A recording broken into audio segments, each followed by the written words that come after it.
Student, আশা করি তোমরা ভালো আছো, আমিও ভালো আছি।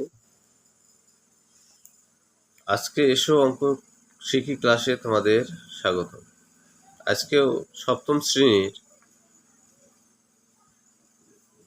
গণিত বইয়ের 2.3 অনুশীলনীর 21 নম্বর অঙ্কটি তোমাদের একটু দেখানোর চেষ্টা করতেছি।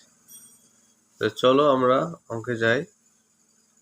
দেখো, লিলি একটা মেয়ের নাম। লিলি একা একটি কাজ 10 ঘন্টায় করতে পারে।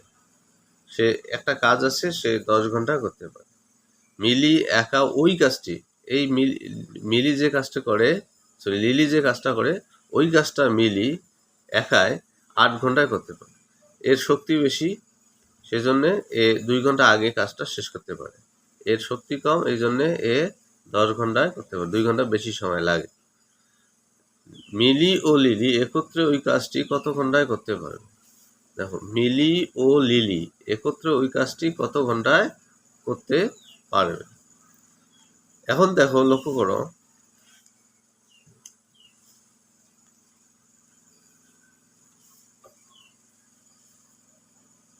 দেখো মিলি 10 ঘন্টায় করতে পারে একটি কাজ। মিলি 1 ঘন্টায় করতে পারে, যেহেতু 1 ঘন্টায় করবে তাহলে কাজটি 10 ভাগের 1 ভাগ, 1/10 অংশ। প্রত্যেকের আমরা 1 ঘন্টা করে কাজ আমরা বের করে নেব। মিলি 8 ঘন্টায় করতে পারে একটি কাজ। মিলি 1 ঘন্টায় করতে পারে কাজটির 8 ভাগের 1 ভাগ, অর্থাৎ 1/8 অংশ। এখন দেখো, দুইজনের 1 ঘন্টা করে বের হয়েছে, তাহলে লিলি ও মিলি একত্রে 1 ঘন্টায় করতে পারে কাজটির কত অংশ সেটা দেখো। এই অংশটা যোগ করে যেটা হবে সেটা, এই দুটো লসাগু হচ্ছে 40। 10 দিয়ে ভাগ দিলে হয় 4, 4 1 4, এই প্লাস এই প্লাস 40, এই 8 দ্বারা 40কে ভাগ করলে হয় 5, এই 5 1 5, যোগ করলে হয় 9/40। তা 9/40 মিলি ও লিলি 1 ঘন্টায় করতে পারে কাজটির 40 ভাগের 9 ভাগ। তাহলে দুইজনে একত্রে 9/40 অংশ কাজ করে 1 ঘন্টা।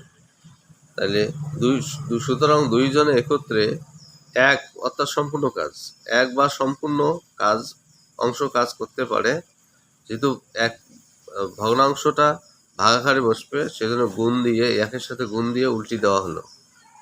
তাহলে 1 গুণন 40/9, তাহলে 40 1 40/9, কাটাকাটি করলে হয় 4 পূর্ণ 4/9 ঘন্টায়।